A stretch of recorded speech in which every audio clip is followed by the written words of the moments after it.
Okay, so cutting and buffing takes a long time. We're working late here at the shop, working on our little Subaru 360 van with our custom paint job. And I'm going to demonstrate or show you what it looks like when you're cutting and buffing. So it takes a long time.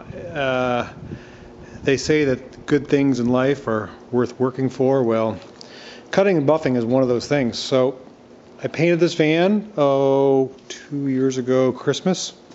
And even though my shop is fairly clean and I take precautions not to get dust in the paint, it still happens. And what I've done here is I've sanded this whole panel. You can see that panel there is shiny and nice. That took about 3 hours, sanding and polishing.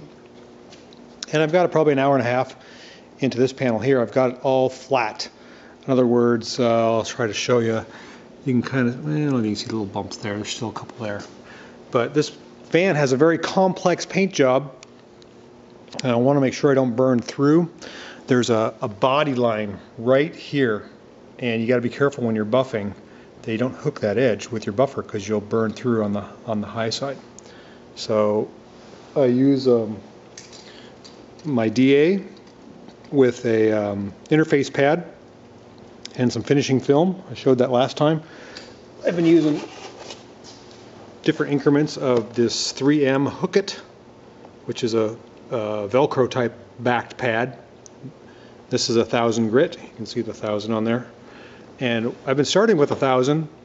And if there's a bunch of spots like down here low where it's hard to get clear when you're spraying, it's easy to dry spray or get orange peel, I went down, which is actually more grit, to 800 and got that all pretty smooth.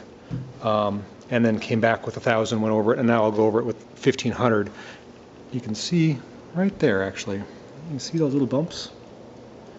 Those little craters, those little tiny craters there. I got to do a little more sanding to get down and flatten those out. And then once that's flattened out, you can see the reflection that you get. That's what you want. You want ultimate reflection. The flatter it is, the more the reflection is, but you got to work for it. And I use my big light here to get that reflection. This is the equalizer. I can see what I'm doing with this light.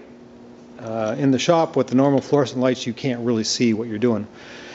So 3 hours on that panel, 3 hours on this panel, and all the way around the van. So it looks like I've got another 12 hours just in the side panels, and then the back and the front, and a little more on the top. So we're going to be in this thing a good 20-25 hours, but that's the way it goes. It'll be beautiful when it's done. I just love that deep, rich, just delicious, candy-like gloss. Awesome. The front's done too. You can see here how glossy that is. Just looks beautiful. Love it. And especially with the color changing paint. So I'm going to get back to work. A little more to do. I got to make that panel look good. And stay tuned for the color changing chameleon van. It goes outside in the sun with its newly buffed paint. It's going to look great. I guarantee it.